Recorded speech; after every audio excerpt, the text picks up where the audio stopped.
Good morning, everyone. Thank you for joining us on, I think we're at episode 179 of Blowback, Exposing Imperial Decline.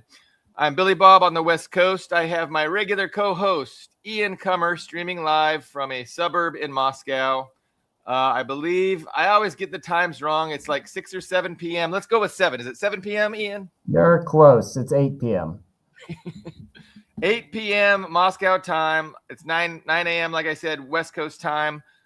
We have a lot of current events we were hoping to discuss. Current events and predictions, and analyzing these current events and trying to figure out what they foretell or portend for 2026.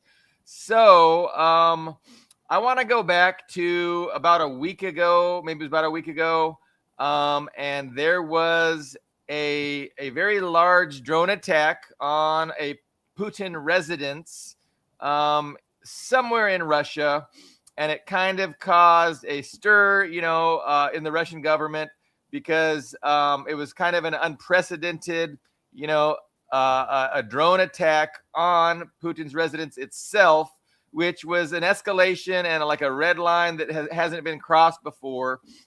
And it caused a lot of consternation. So I remember Trump was on a phone call with Putin, and Putin mentioned this to him. And then when Trump got off the phone call, he told reporters that, he couldn't believe that Ukraine would do something like this, and it was a stupid thing for Ukraine to do, et cetera, et cetera. Shortly after that, Trump changed his mind and said it didn't happen. And, and he agreed, and he sides with Ukraine, who denies, that they had launched an attack on Putin's residence. Subsequent to that, the Russian government did get some evidence from some of the drones themselves. So they got some targeting data from some of the drones themselves. And ostensibly, this targeting data from the drones proved that, in fact, Russia was telling the truth, and there was an effort to, attack Putin's residence. So Russia at that point said, we will, we're going to decide on a response, but there will be a response for this provocation. And ostensibly, last night, we saw what that response was. We saw the use of this highly advanced weapons system called Oreshnik, which is strangely translates to hazelnut, I think, in English. Yes. And so the Oreshnik was used on a drone manufacturing plant and also on an energy infrastructure used to, power the military industrial complex, including that drone manufacturing plant. Now, the Oreshnik, it's a very powerful weapon system, and it did considerable damage to the power grid, that Ukraine relies on to wage war. And obviously, it, the people of Ukraine are relying on this power grid, but this power grid is becoming increasingly under attack. And as they face this cold winter, they are really struggling to just provide electricity and heat to people. So my understanding, Ian, and I do want to hand it to you after I say this, is that the mayor of Kiev has invited or has suggested that everybody who can leave the city ought to leave the city because they are not going to be able to give people enough, electricity for this winter. So is any of that untrue, or do you have anything to add to that, Ian? It's a good synopsis, what you just said. So, yeah, so there was I forget the exact date, but there was a well-publicized Ukrainian multi-pronged drone attack on a presidential residence, or a state residence is what they call it, in Novgorod region, I think it was. And there was no official confirmation from the Russian government on the location of the president. Of course, there were rumors that Ukraine was trying to actually hit him at the place he was talking to Trump, since he's not, because that was it was a publicized phone conversation. They knew he wasn't going to be traveling. He was going to be he was going to be in one place, for several hours.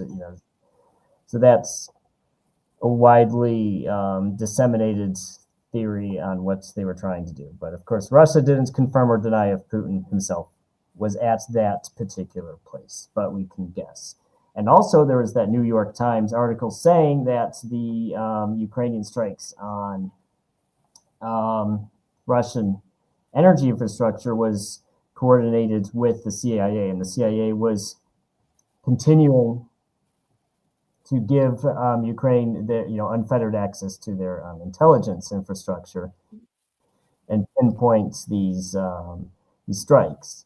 And this was even after Trump cut most of the military funding and support to Ukraine. So that's just what these anonymous sources to the New York Times were saying. So we don't know if that's just them trying to stir the pot, or if it's trying to take credit for brilliant Ukrainian work, right? Oh, that they couldn't have done it without us. So there's several interpretations, but it's interesting that coincided so closely with a strike that would have required very good intelligence to have succeeded. Yeah, there seems to be a social media, alternative media consensus that none of that is going to be possible without U.S. intelligence and targeting data.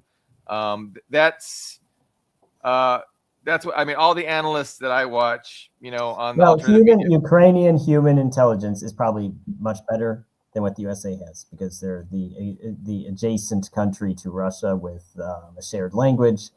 Don't tell them that, oh, God forbid. But their human intelligence of having informants and spies and sympathizers on the ground in Russia is probably much better than what the USA has. But when it comes to satellite intelligence, signal intelligence, geospatial intelligence, all of that stuff, the USA has a vastly larger infrastructure and, of course, a very large workforce too. I mean, there's thousands and thousands of analysts in several different agencies who, their entire job is to collect this data and synthesize it into intelligence products that actually provides the user actionable information. Now, that said, that was a significant provocation that Russia, because immediately, even just within a few hours, actually not even an hour, like 30 minutes after Lavrov first made the statement that there was that attack, Zelensky tweeted that it wasn't true. So basically almost immediately, but then, in the following 24 hours, the Russian Ministry of Defense doubled down on it, saying it was true, and they released a video of what was purportedly one of the Ukrainian drones used in the attack. They, like you mentioned, they released flight data recovered from the drones, and and this evidence was turned over to the USA. So the USA could say, "Oh, well, this is a fake." To my knowledge, aside from the anonymous sources to the news, which is what it is. There's been to my knowledge, no official statement from anybody yet that this is a fake, that the USA, that Trump or anyone in the USA, on an official basis, is accusing Russia of faking it. Now, all that said, and like Defiance 856, whatever commenters here said, mentioned the chip. Yeah, so it's kind of evidence that would very quickly, I think, confirm or deny if it was true. The USA could say, well, this is this is legitimate, or they could say, well, this is a fake, right? But as far as I know, they haven't come out and said outright that it's a fake. Now, all that said, it's not the only provocation. There was a very serious mass casualty event. There's also a Ukrainian drone strike on a cafe and hotel right around, I think it was right on New Year's Eve. And the most recent, I haven't checked the numbers for I think almost a week now, but the last figure I had seen was 26 killed and around 50 people injured, including several children. And they released, I didn't see a full list of victims, but they released a partial list of victims. So it was, it was a lot of people of varying ages. There was a lot of women. I think 50 to 60% of the victims were actually women. So, if someone on the side is trying to spin it as like, oh, it was a military target, it was some sort of military, celebration or gathering. It's based on the names Russia released, that's unlikely because of the presence of women and the children. So that was another serious provocation. And of course, there's these daily, ISIS style. I mean, it is at this point ISIS style drone attacks on automobiles, on apartments. So there is, because I monitor Twitter and Telegram fairly closely. So there are fatalities, civilian fatalities in Donbass and Belgorod region in particular, sometimes Kherson, all of those neighboring regions. Unfortunately, there's casualties almost every day from those. So there's a lot of reasons to escalate, for Russia to escalate with Ukraine, and they're not. And from the Ukrainian sources, and of course the pro-Ukrainian Western media sources, I see a lot of this kind of selective memory to say, oh, Putin's escalating, Russia's escalating, and they kind of memory hole these great Ukrainian victories they were just crowing about, days earlier. So it's like, this Ukraine launched this successful attack, and then they turn around and say, oh, Russia's bullying poor helpless Ukraine for no reason. Like they didn't even do anything. So it's a very selective goldfish memory that we're dealing with from those people. I wanted to point out the nature of the special military operation that Russia is conducting is qualitatively different than waging war and waging military war. And Russia's made this point before. And, Putin's spoken directly to the fact that the special military operation is, has certain objectives, but it's not all out war. And, if the U.S. was in the position that Russia was in, the U.S. would have used all of its Oreshniks and just leveled, Kiev and Lvov and, all these places. But Russia's not doing that, and they really are, being surgical and selective in their targeting, and they really do not, target civilians. And there's no, they have no desire to target civilians, but the opposite is not true. And so, you talked about this New Year's Day attack, deliberately, attacking a New Year's Eve gathering of civilians to, just to terrorize the Russian people. And murder as many innocent civilians as they can. Like Russia isn't doing that. So these are just qualitatively different approaches, and it just shows the nature of both sides. Now, of course, Ukraine is about they want to misrepresent that. They want to lie about that fact, and they'll show you apartment buildings in Kiev that have been hit, right? And my guess is most of those apartment buildings are probably getting hit with errant anti-missile missiles that come back and hit, the residential areas. They're shot up to attack, Russian missiles that are aimed at military targets, and then they miss the missile and they come down and they hit civilian and residential areas. And then those photos are, of course, shown, oh, look at the kindergarten that Russia just attacked. That's just the nature of war. That's the nature of the information war. But I think it's important to to highlight that point and to make clear that Russia, had they been interested in waging an all-out war like the U.S. would have done instead of a special military operation, they would just be engaged completely differently. Well, so yeah, I mean, that's all true. I mean, just the first several months of the invasion of Iraq killed 30,000 Iraqi civilians, which is more than 4 years of civilian casualties on both sides. And I think that's important caveat, both sides of this, because it's not just Russian forces inflicting civilian casualties on Ukrainians. Ukrainian forces are also inflicting civilian casualties, and the OSCE numbers, the actual figures that were released before 2022, showed that period from 2000. There was that 8-year period from 2014 to 2022.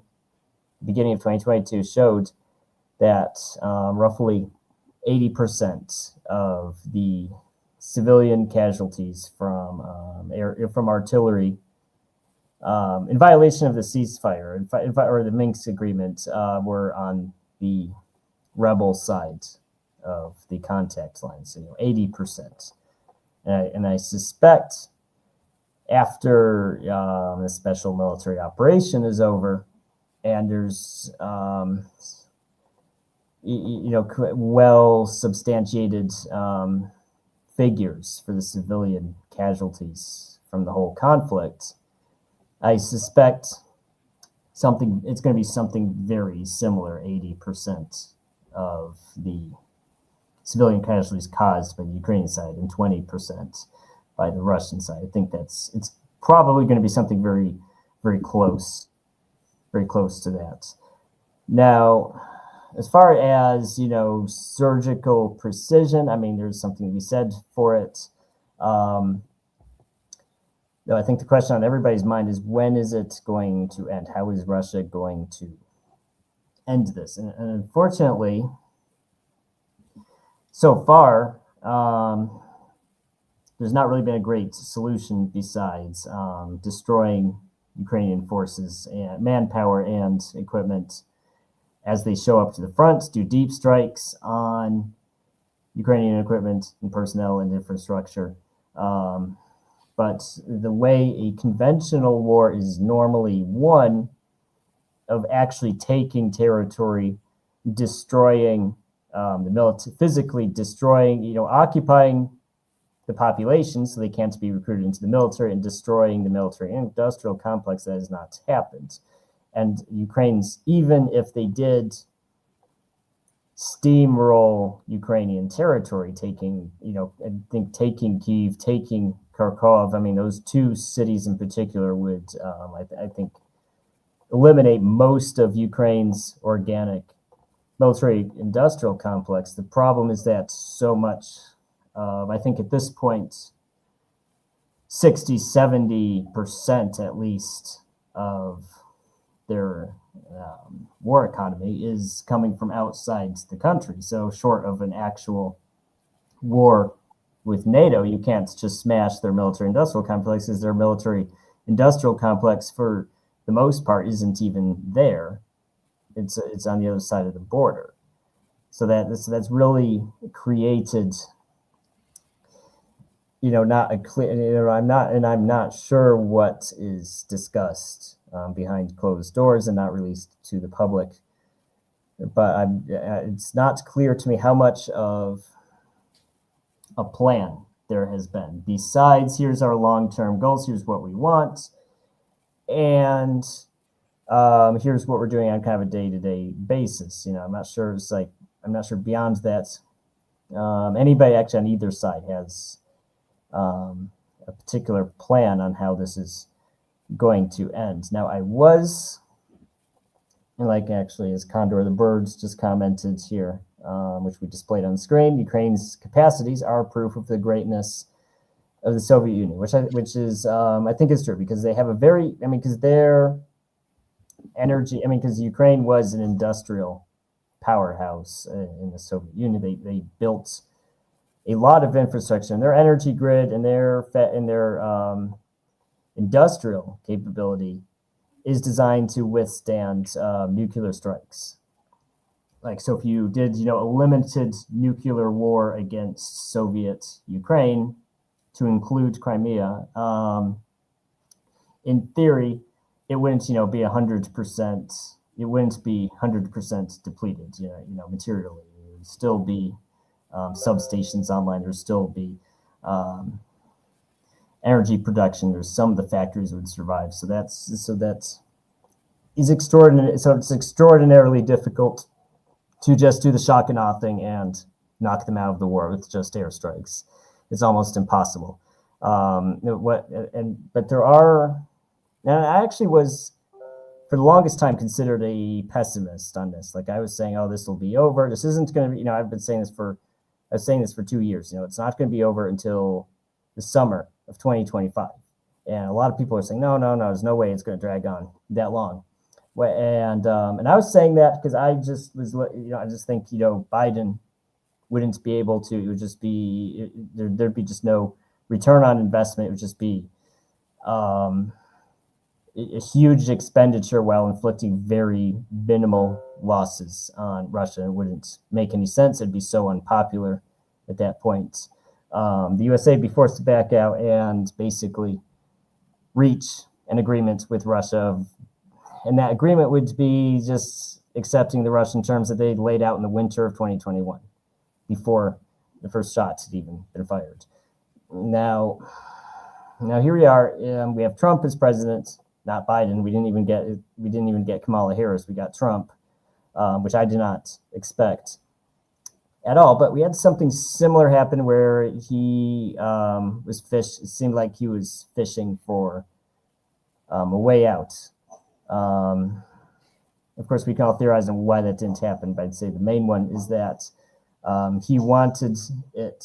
He wanted to have his cake and eat it too. He wanted to portray the USA as this neutral peacemaker, while also making it a victory for the USA. It's like, well, it can't be both. It can't be both. Here's this deal I negotiated as a neutral party, and here's this victory they got for me as a participant. Well, it can't. One of those things can be true, but not both. And so it's dragged on.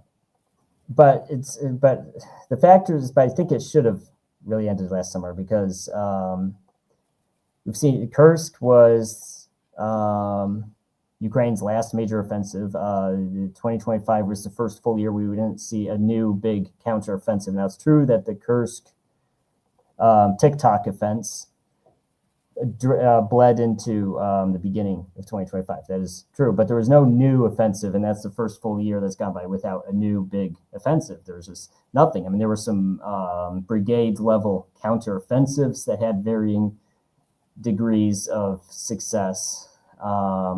Pokrovsk, we have this ongoing fight around Kupiansk.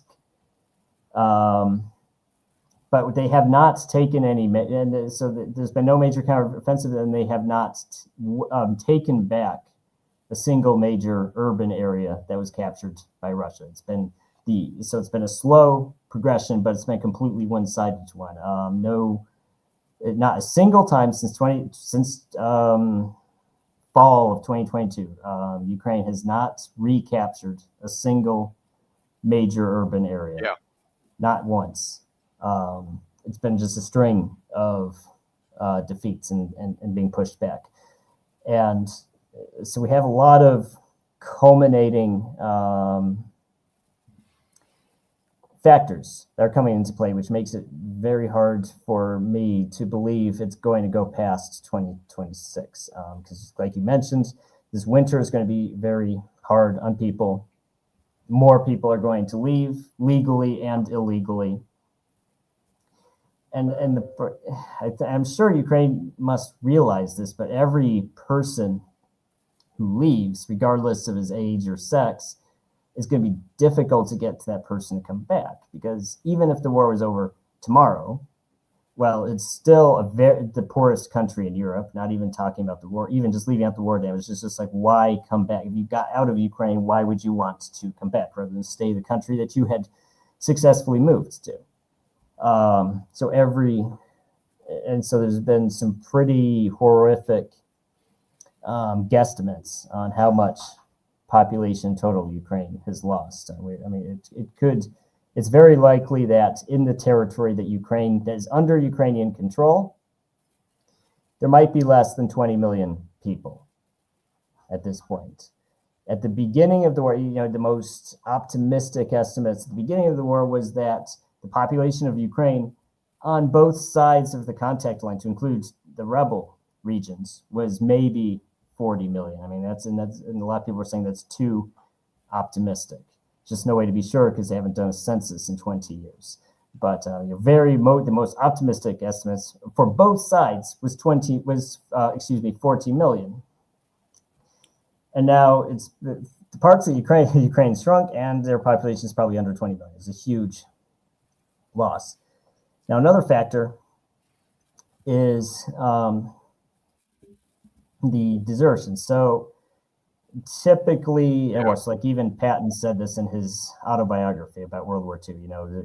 Enemy body counts, the body count metrics that a lot of generals love because it makes them look good and makes good headlines. It's not terribly useful because if you're inflicting enemy casualties, I mean, maybe you're winning, but the main thing is that the enemy is fighting, because if they weren't fighting, they wouldn't be taking losses. So it's like the fact that the enemy is fighting does not automatically mean you're winning, because if they are fighting, they are giving coherent resistance against you. But he said the much more useful metric was the number of surrenders, the number of prisoners that you get on the front line. Now, this war, I think, is unusual because both sides have taken however many thousands of prisoners, but as a percentage of overall losses, it's been very few, like a tiny percentage. But the bigger one is that when someone decides the fight's unwinnable, most of the time they just leave. They just run away. They abandon their place of duty without orders. And those can be just people just, not necessarily deserting, but people just leaving a position without orders. And then there's desertions, which are long-term dereliction of duty, of just leaving the army and just say, I quit. I'm not going to fight anymore. I'm just going to blend back into the population. And those numbers are a lot more difficult to track, except what the respective sides admit. So both sides have had desertions, but Ukraine's has increased. So in 2025, they had more cases, prosecutions, open cases for desertion than all previous years combined, the last 3 years combined. And that's extremely, I think that shows a trend, right? It's that morale's breaking down. That people are questioning these, not one step back orders they've been given. It's like, well, what are we doing? And we also have to consider that as far as troop rotations go, Ukraine's are a lot harder than on Russia's, because Russian troops can rotate out fairly regularly from the front, so you're not just stuck in frontline combat for weeks on end without a break. But the same cannot be said for Ukraine. And so that's just taking a toll on morale, and also just the casualties. It makes recruitment, so they're continuing to conscript more people, and it looks like a lot of them are just deserting. Right before they've even right at the beginning on day one, and of course, just conscripting people I think it's more, as you scrape the bottom of the barrel more, it gets more difficult, because the people who have hid this long are apparently very good at hiding, or just have inside connections, or whatever the case may be. They're just very good at hiding. It's getting really, people who will actually willingly accept, because it's very hard to force someone to risk his life, because realistically, what are you going to threaten him with? I'm going to put you in jail. I'm going to shoot you if you don't go get shot. It's kind of a contradiction. It's very difficult to force the unwilling to fight if they really don't want to. I think they're running into that problem more often as they have to replace losses. And it's just, we would be very surprised if we don't see some sort of conclusion this year. And I think the problem is that, yes, it's been kind of very little territorial change. You're like, oh, look, it's a glacial rate of advance. But I do think if there is an actual military collapse, that morale and losses reach a point where Ukraine just can't hold the ground at all, and there's just a general collapse, then it won't. I think at that point it won't matter if the front line is in Donetsk region or if it's outside Kyiv. And when there's a general collapse, it doesn't matter, and you win. It doesn't matter where the front line is; you just win, regardless of where you happen to be on the playing field. We saw that in World War One. Germany did not actually lose territory. They did not lose the war on German soil at the end of World War One. They were still in France when they realized it was militarily impossible. I think something very similar could happen, especially if they don't find a negotiated solution expeditiously. And if you know what I mean, if that makes sense. Yeah. So I mean, yeah, you're just painting a picture of why it's unlikely that it could last another year, and why we have to be getting very close to some kind of a resolution, which of course begs the question, what kind of resolution, is likely? What kind of resolution are we going to see? And then when you think about that question, it just seems so impossible that any kind of resolution, because they're just the things that Europe and Russia are saying. Europe and Ukraine and Russia on the other hand are saying, they're just so far apart. But events on the ground could force a shift in that dynamic, and it could force concessions from Ukraine and from Europe, the likes of which we have not seen yet. So up until now, they're just being what I would describe as delusional in the kinds of things they're saying, considering the situation that you just described. And how long can they embrace those delusions? How long can those delusions govern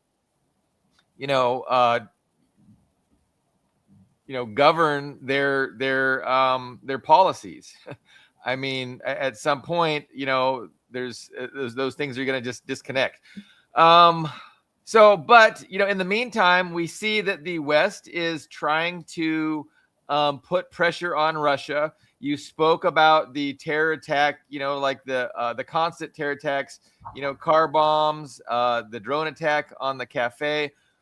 But there's also asymmetric warfare going on. There's this real ratcheting up and escalation against the Russian flagged energy. They call it the Ghost Fleet, right? The Ghost Fleet is what they describe as the system of ships that move Russian energy around the planet, outside of the Western system. And so, anything that's outside of the Western system is attacked. It's deemed suspicious. It's illegitimate. So they use a propaganda term like Ghost Fleet to describe it. But more and more, tankers are being attacked. Do you want to talk about the most recent high-profile one that happened, and kind of contextualize that, because that was a little bit different than the attacks that we've seen on the Russian flagships? I think off the Turkish coast and also in the Mediterranean, we've seen a few. But there was one recently, I think, in the Atlantic, and that's an interesting case, and it has to do with Venezuela. Do you want to speak to that, or you want me to summarize? Yes, and that was the. I'm sorry I didn't give you a chance to look at before the show, but that was the topic of a piece I wrote yesterday. And I included a link to this story on our blog, Reading Junkie. I'm going to share it to the screen here, so you can find a link to this story in the description of the video. So I'm going to just bring it up on the screen for you all to take a look at. So what I said yesterday, and this is in regards to the Manera, if I'm pronouncing that correctly. So basically, this was it was an empty oil tanker that was headed to Venezuela to fuel, and then it was being trailed by American ships.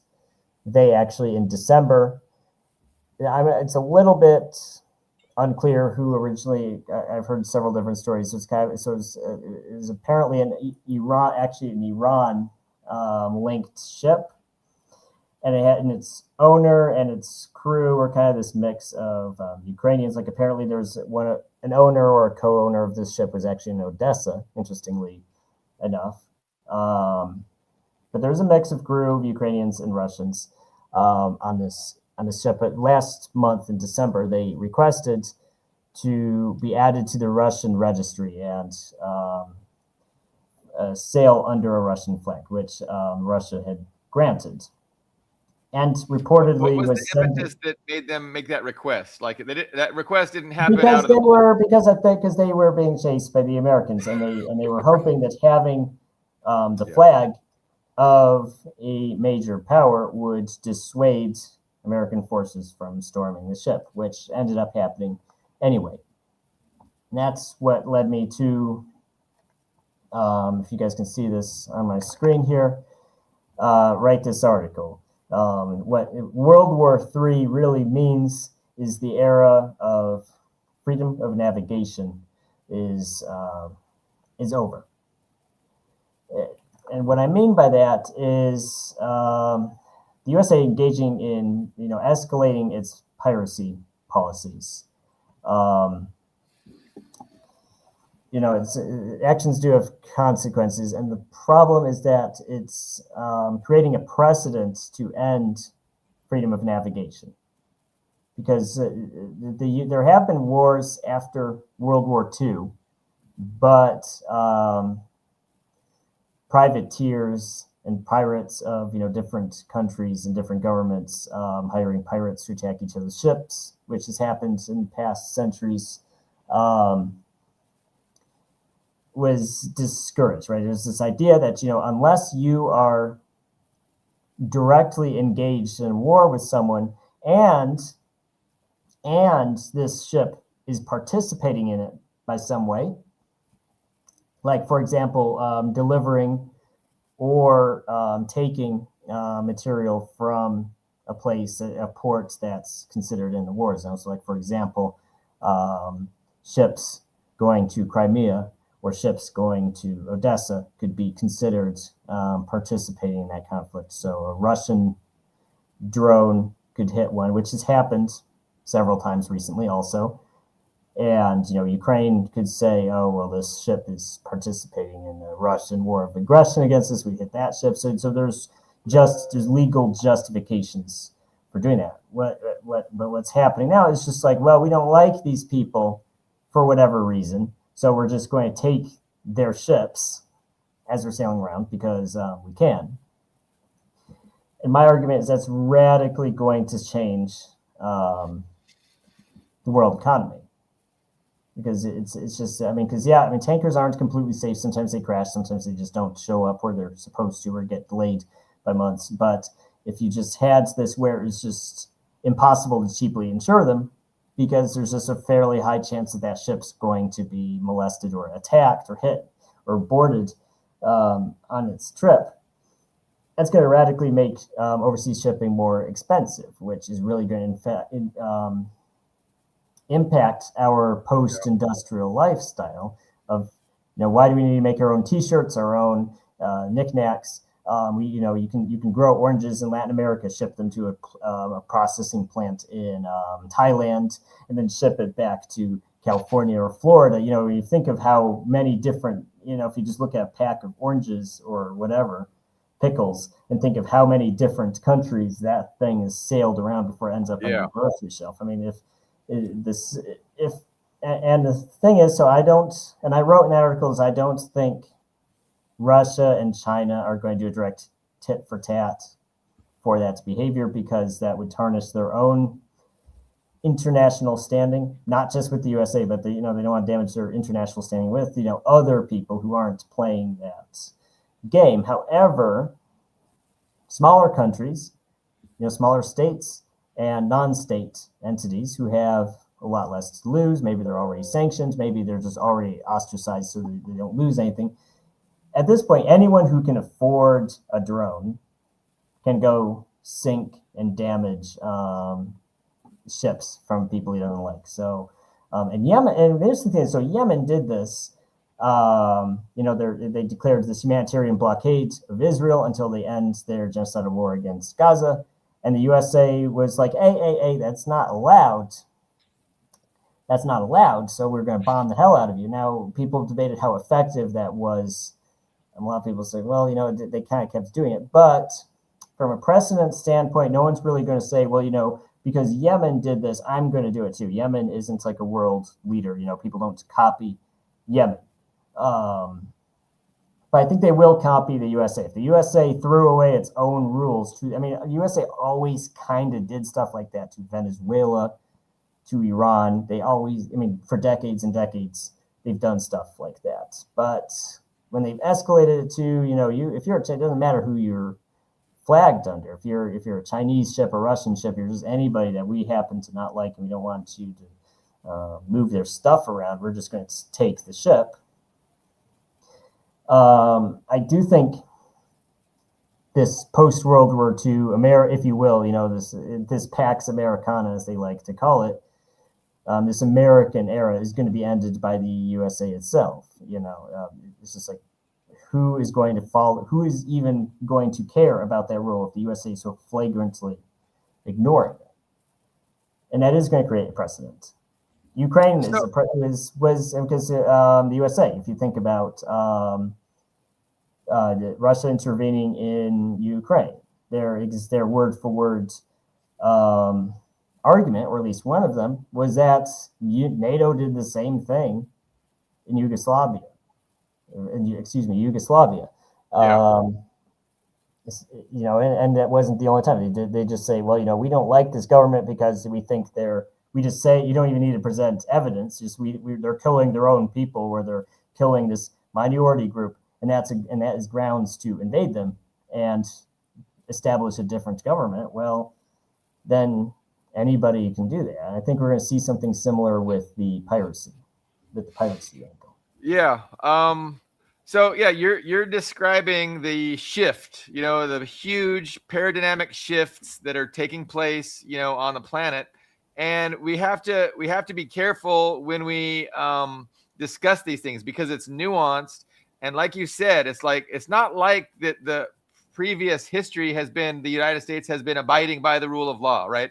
So the United States has always been violating its own rules, and it's always, considered itself exceptional and not beholden to the rules that it demands everyone else to, follow. So in that sense, like, it's the same as it's always been, but there is a qualitative difference, and there is a shift. It's a matter of degree.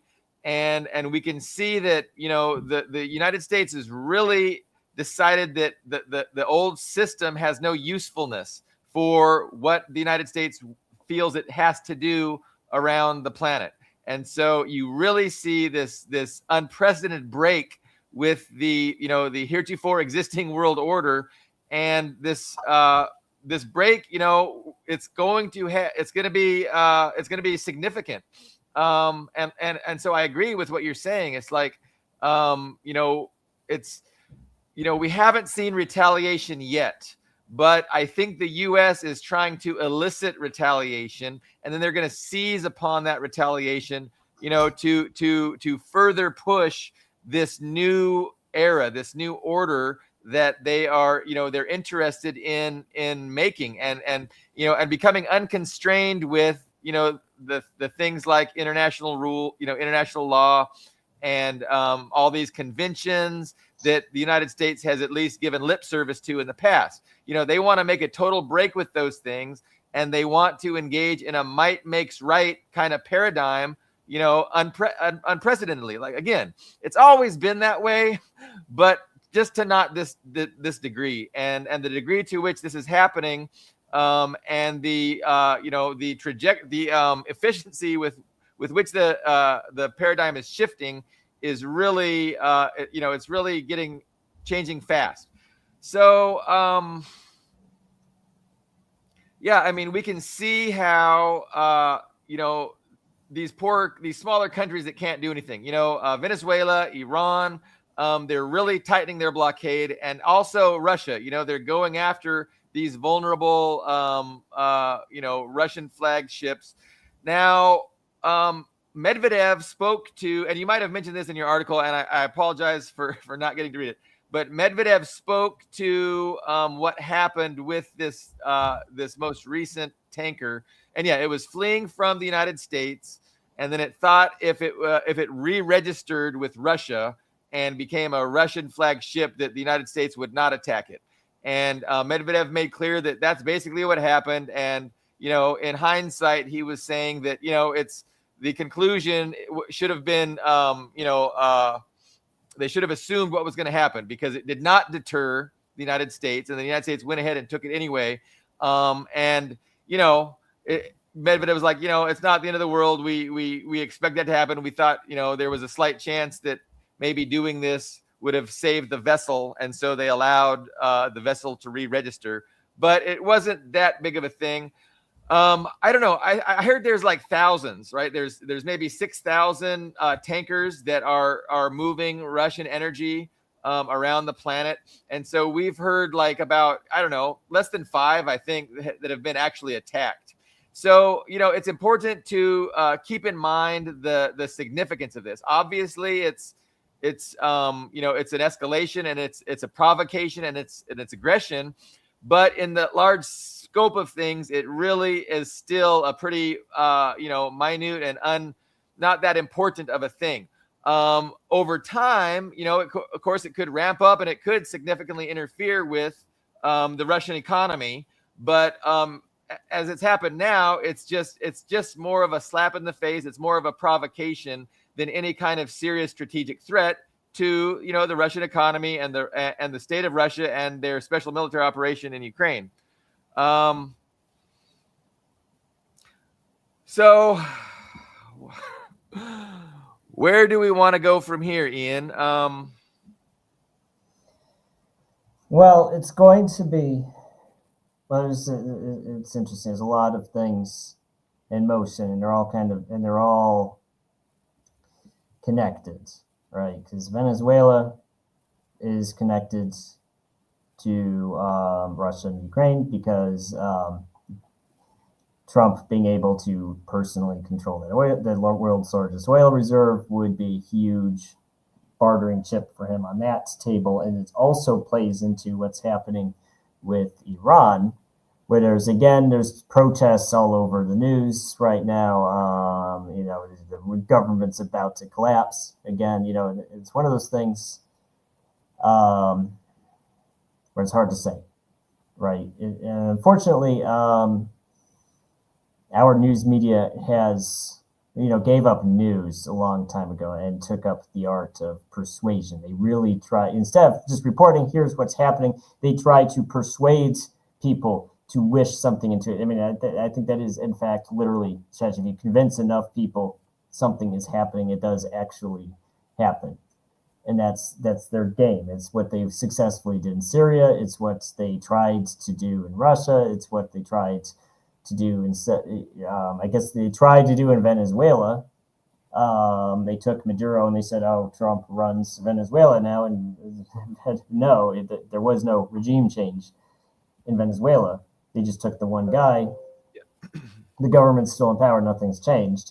Yeah. But they're kind of trying to do that with Iran. So maybe it is known that Iran is in very serious economic trouble right now. Right. So that doesn't mean the government's in danger of collapsing, but there's clearly a lot of people who are unhappy. I'm sure there's some foreign influence making that dissatisfaction worse. So it's kind of, it's ugly. And unfortunately, um, Iran's largest trade partner is not Russia, of course. It's China, and China has not said, "Oh, we're going to help out Iran." They haven't said that, unfortunately. So Iran Okay. is on its So own one. yeah, let's talk about what's going on in Iran. I mean, it seems that right now, there's this all-out Western effort to, agitate the citizenry as best they can, and cause the biggest amount of, chaos in the hopes of overthrowing the regime. Like, that is definitely what seems to be afoot. Now, I've heard several things. Yesterday, I heard Iran turned off its entire internet to protect itself. They are engaged in a widespread crackdown trying to roll up these, Western agents and, provocateurs. For instance, like, anytime you hear that Iranian security person was grabbed and burned and murdered, that the CIA is there on the ground, directing that. These are the kinds of provocations the CIA does, specifically to elicit, a response from the government, and then in order to then, respond to that escalation, and just, and going on this spiral of escalation. Now, in addition to all the domestic networks of Western who are flying the flag of the monarchy, right? They're like burning the Iranian flag, and they're putting the flag of the previous monarchy in its place. It's a minority. It's a minority within Iran who want to overthrow the government, but they have been sponsored and they've been supported by the West and nurtured for decades. But in addition to the domestic, minority that has been encouraged to, cause all these this uproar, you also have an invasion. Now, this is what I've read on Telegram. So, some Kurdish troops have entered, Iran under the cover of all these, protests. And then I heard what I heard, and who knows if it's true, but I heard that Turkey was monitoring this. Turkey warned the IRGC, and the IRGC has eliminated those Kurdish militia forces that have, invaded Iran. So, of course, this is all, I'm reading this morning. And so, and it's Telegram. So the bottom line is there is definitely a program, an effort, a regime change effort, a serious regime change effort, pulling all the stops out, underway right now. And they are battling to overthrow the Iranian regime. I don't think it's going to succeed. I think that, Iran is taking the necessary measures to quell these protests. And I think it's reprehensible that, this minority group thinks that they're going to force, their will on the Iranian nation. And it's not going to happen. It's not going to succeed. The Iranian government will continue in place. But I do probably see that this will be used as an excuse to also bomb it. And so I could definitely see the United States trying to do some bombing. I can see Israel doing some bombing. They're going to let this play out. They're going to let this play out. And if it looks like, the regime is going to, the government, shouldn't call it a regime. I'm just, buying into their propaganda. But the Iranian government, when it looks like they're not going to be dislodged, I expect phase two. Phase two will be probably some military strikes, and who knows at that point, because Iran also has deterrence. Iran has a capability of response, their own military response, and so I like this. So Todd. Todd is saying that, the Iranian government has pretty much pacified the protesters. And who knows, I do believe the internet has been turned off. And so it's hard to know with any certainty what's going on in the different regions. And there's some regions that are, stronger in the opposition support, and then some that are obviously pro government. But it is definitely a hot spot. It's definitely a big desire of Western imperialism to regime change Iran, just like it is to regime change Venezuela. And so all these things are happening very quickly at the beginning of 2026. And it just shows the, the desperation of the West to do something, to really, get control over the planet, because they feel that it's slipping out of their control, and that they really have to start making these huge geopolitical moves, which just again it just one of the most important aspects of it is the ideological aspect. And Western imperialism always praises itself for being a liberal democracy.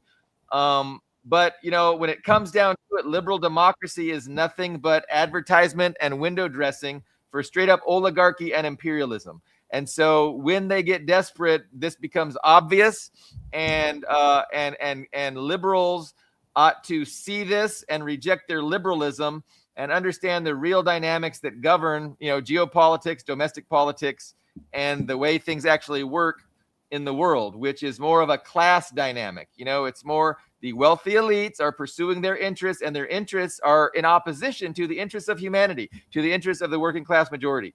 But you know where I'm headed there, Ian, and I see your eyes glazing over. So I will. No. I was just going to add. No, I mean, I was just going to add what Condor's comments here that Iran. Maybe I'm not an expert on Iran, but that being too involved in people's daily lives and at the same time being too self-impressed. It's I can see that, because if you're up it, you have the morality police, because they do have a morality police. You're policing people's how they dress and whatnot, their personal morality. It can be a case of not picking your battles, because maybe they should be harder on those violent protests, but cut people some slack on some of the ideological stuff. So I think there's something to be, and not to mention the Ayatollah, as Defiance is saying. I'm not going to fact check this. I don't know when he was born, but yeah, he's old. Maybe they need someone new. There can be a problem when you have somebody who's in power. He doesn't necessarily want to let go of that power. That can be a problem. It's like it is sooner or later time for a younger person to take over the helm of the ship. Well, yeah, I mean, it's I'm in a supportive of whatever methods that the government in Iran can take to defend themselves against the regime change efforts from Israel and Western imperialism. If they would be strengthened by some reforms within the government, like I would support those reforms. But I don't think that the government is the problem. I think the problem is Western imperialism, and I think there are no reforms that the government could do that would make them happy. Yes, that would make the Western imperialists happy. I mean, the Western imperialists want to control Iran. They want to control Iran's resources, and that's what they want. And then they want to use that control to weaponize it against Russia and against China. Like, this is the goal. This is the big picture politics is, Russia and China are the enemies of Western imperialism. And so they're engaging in these efforts to strengthen their hand, to shape the battlefield so that in the future they will be in the best possible position to regime change, balkanize Russia and China. I mean, that's what is going on, and it's been going on for a while now. You can read it in all the think tanks. You can see it as clear as day. When you see the actions that they're doing, it's all to that end. And so we should not be confused about that. We should be clear-eyed about that, and we should understand that the only thing that is keeping it from happening is the limitations of the West, and the fact that they have to be concerned about optics to a point, to a degree. It's like all this I'm going to take Greenland, like that's kind of backfiring, right? And you see that people are saying that's just something that, I can't at least give lip service to. Now, behind the scenes, I reference this a lot, but Netanyahu said, those people who denounce me, on camera about my genocide in Gaza, behind the scenes, they thank me. And of course, I have no doubt that that's true, that, all these Western imperialists, are supportive of what we're doing in Venezuela, of taking Venezuela's oil, of taking Greenland, of, supporting the genocide in Gaza. But they can't say that out loud because they know it would disgust their own political careers and discuss their own, the people who they rely on to, for support in their own countries, their own working class. So there's a limit to the power of propaganda, and optics are a constraining force. They don't want to do they can't do things that are over the top. They're constrained by certain optics. And then there's also, obviously military limitations. And as much as they would like to just take out the Chinese government and put it, they can't.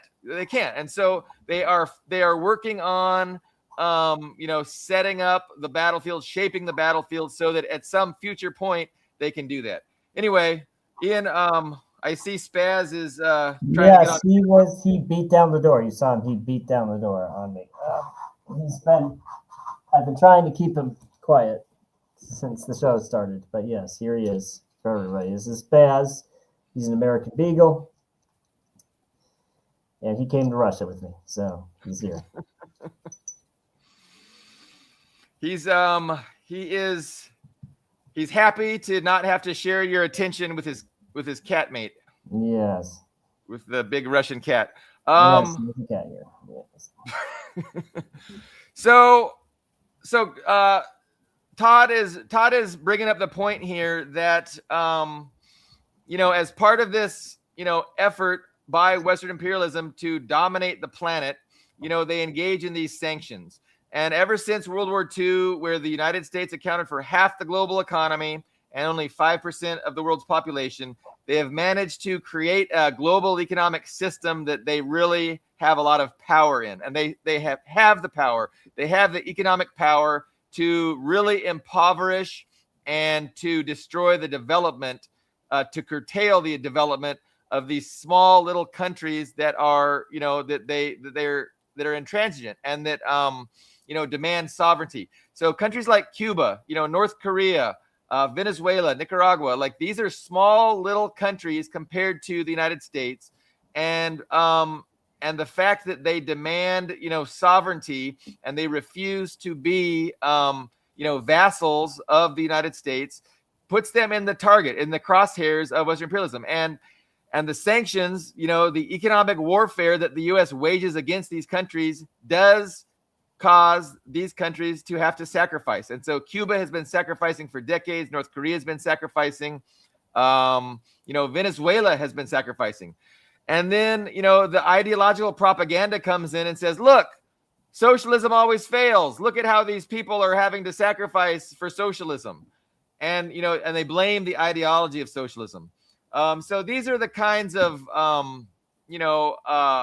arguments that, that need to be addressed. These are for addressed so that people who are genuinely seeking to understand what's going on, aren't swayed by these nonsense, ideological narratives, that only serve the purpose of causing people to become detached from reality and to lack an understanding of what is really going on and taking place. But boy, we're really soapboxing. I'm really soapboxing. Sorry about that. Yeah, I soapboxed. I did my share of soapboxing too, so it's all good. But yeah, what else do we want to hit tonight? I want to talk about the importance of the ideological warfare, of the ideological debate, of how we understand reality and how it and why it matters. And liberalism is the ideology of the and when I talk about liberalism, it's always, big L, classical liberalism. It's the ideology of the ownership class, and it's the ownership class that is the group who Western governments serve. It is, it is represented by Western governments, and the working class, we're not, our interests really don't matter to the policies that our government pursues, because ultimately these governments do not represent the working class. And so that's what socialism says. Socialism says we need to put in a government that, is representative of the interests of the working class. And if we did that, we would see really different policies pursued by our governments. Instead of, driving the planet to confrontation and war, we would be engaged in peace, through mutual prosperity with with our so-called rivals. And these aren't rivals, right? These are fellow humans that want to exist and prosper and develop ways that benefit humanity, develop systems and economies that work for the vast majority of humans, not just a tiny minority of pedophile bankers. So that's really the two sides, and everybody has a choice about which side to support. But it's due to this ideological warfare, the constant cradle to grave indoctrination that confuses people and causes them to have opinions that are self-defeating and detached from the objective reality. Anyway, yeah, I really feel that I'm soapboxing a little bit here. No, you're fine. You're fine. That's what this show is for. So it's going to be interesting.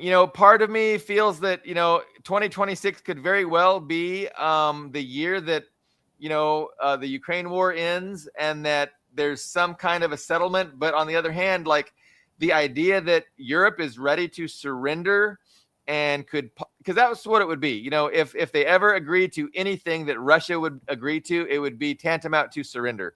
And at this point, I just think that as opposed to surrender and peace, I see more provocations and more war on the horizon.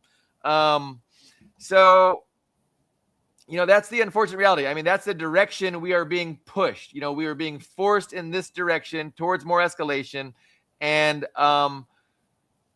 it remains to be seen how that looks. But I know we will be here observing it, talking about it, sharing our informed opinions, which is way, way, way better than anything the establishment press can do, because the establishment press, is totally bought and paid for. But I also have problems with the alternative media, right? Like the alternative media, there's a lot of good criticisms of individual policies, but by and large, almost all of these analysts that I enjoy and I watch, John Mearsheimer, Scott Ritter, everybody on The Judge that comes on, all these guys, it's like they are coming from an incorrect ideological position, they're not coming from a place of understanding class struggle, socialism, and how class is so important in understanding these things. And for that reason, I'm always pulling my hair out and yelling at the screen. It's like, oh, you're so.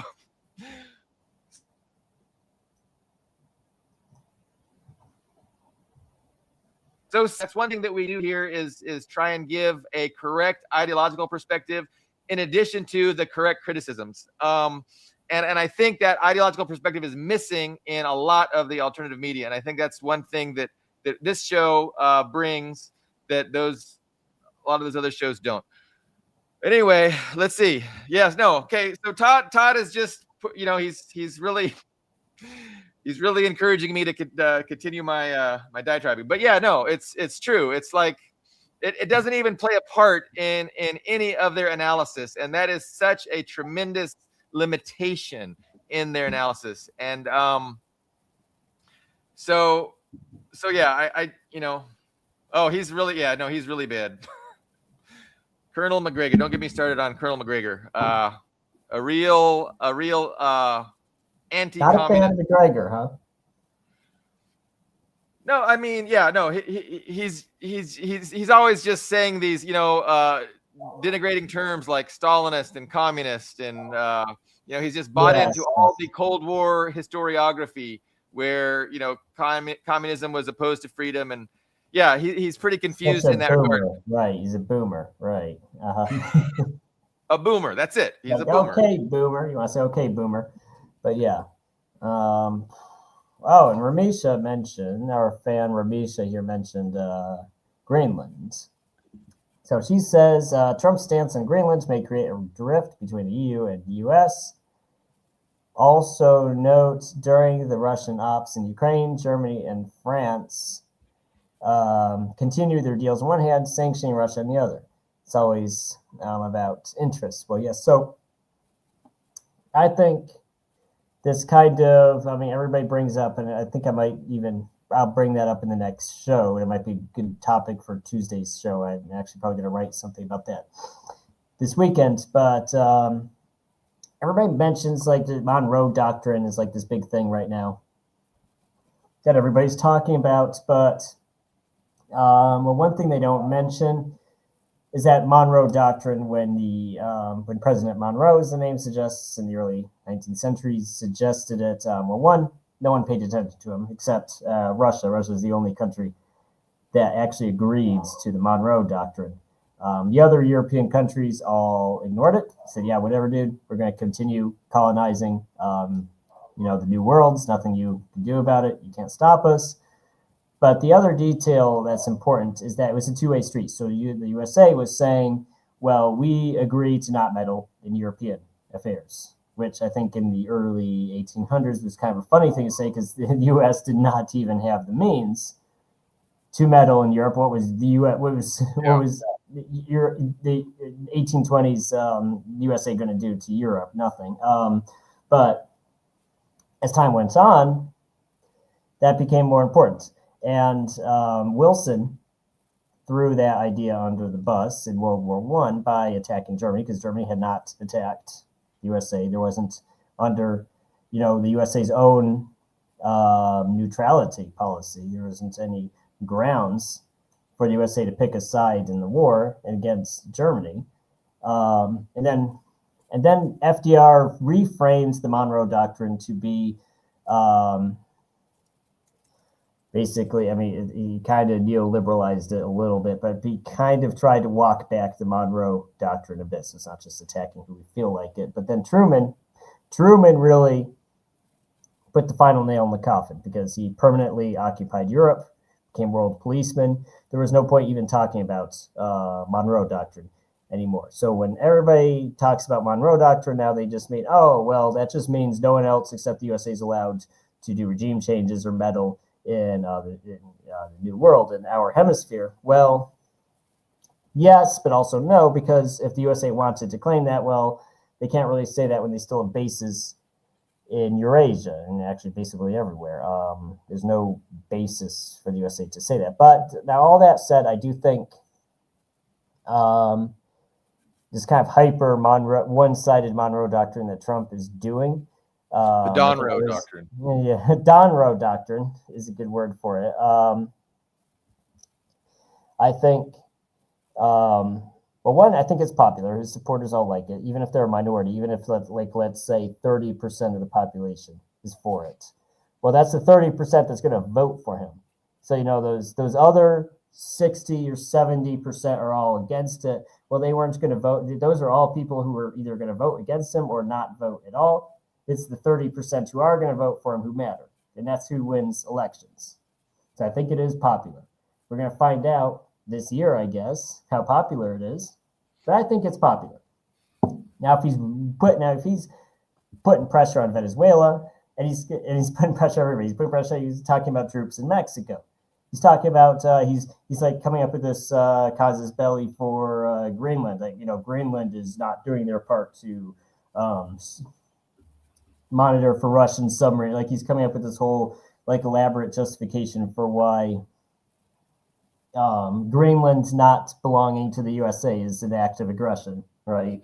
Well, this Greenland doesn't belong to us, and that's aggressive towards us. So we should just take it. It's great logic. I love that logic that this country doesn't belong or this region doesn't belong to me. So that's an act that violates my rights. So I should just take it. It's great reasoning.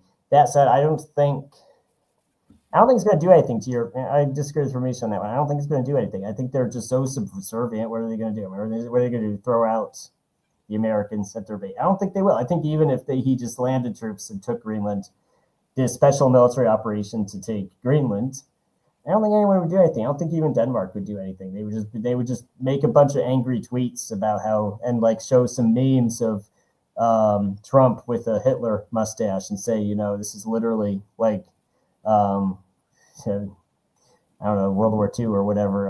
But they're not going to do anything. I don't think they're going to do anything. They're just going to roll over. It's going to be really interesting to see how that plays out. And I love watching, the oligarchs and, their different puppet governments, have this internal feuding and fighting.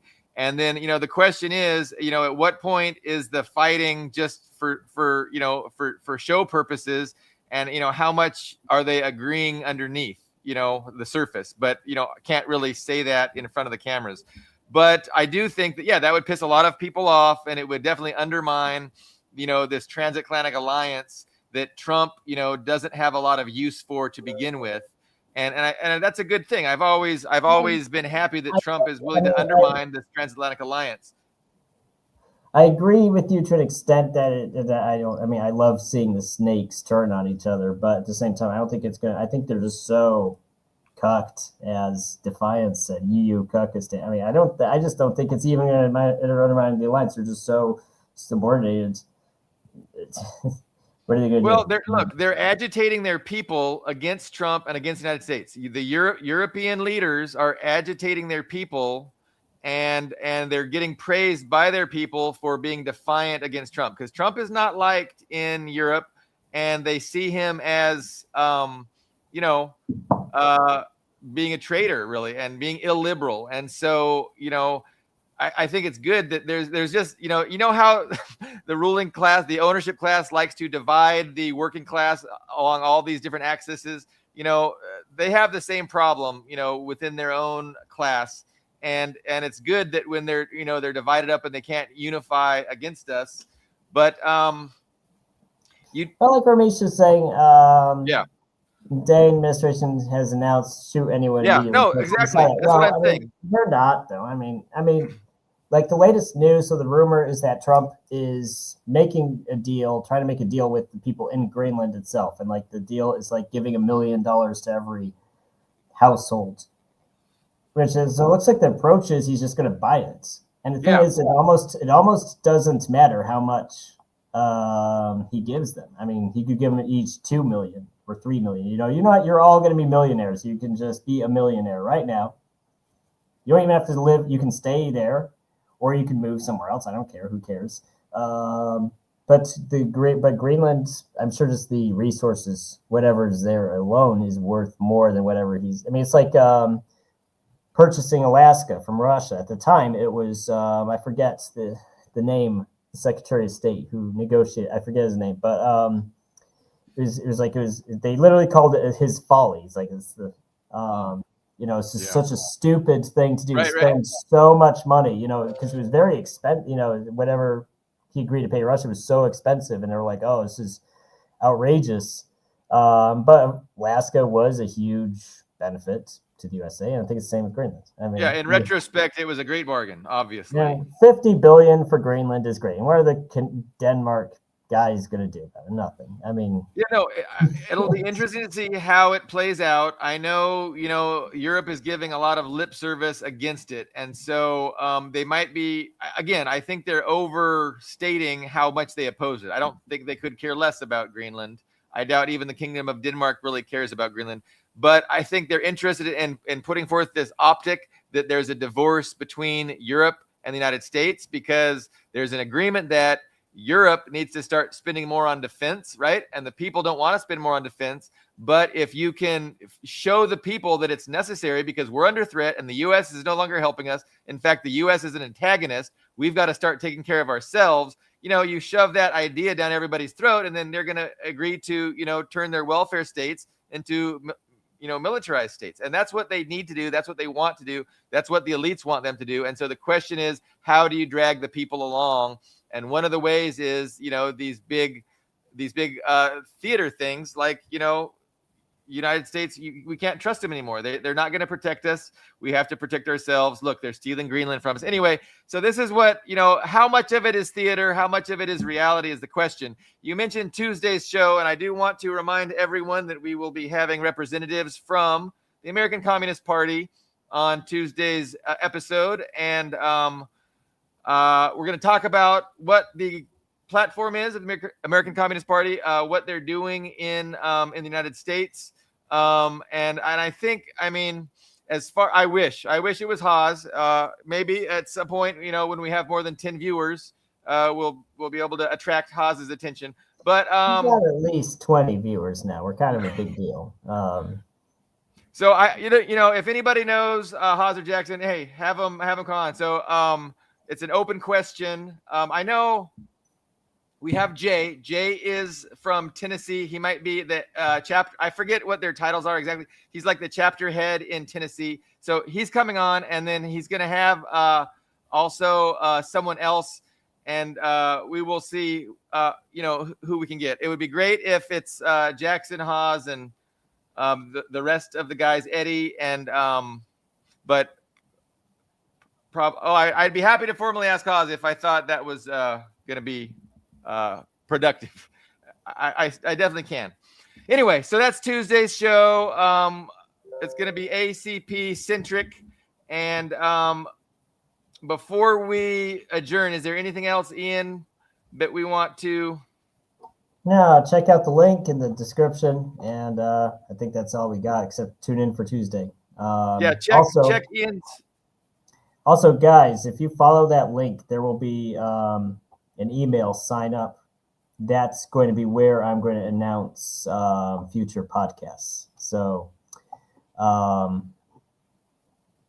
if you sign up for an email, you will probably get a notification around Sunday or Monday telling you about the exact time we're going to do that ACP interview. We know it should be the same time, 9 a.m. West Coast, noon Eastern time. I don't expect that to change, but you might know exactly who the guest will be through that email. Also, Ian's blog has a link to do all your Amazon purchasing, and that'll help Ian support himself in communist Russia. It is not easy. Yes. So support Ian's extravagant lifestyle by using that link to do all your Amazon purchasing. That way Bezos does not get 100%. But yeah, so we will see everyone on Tuesday. Have a great weekend.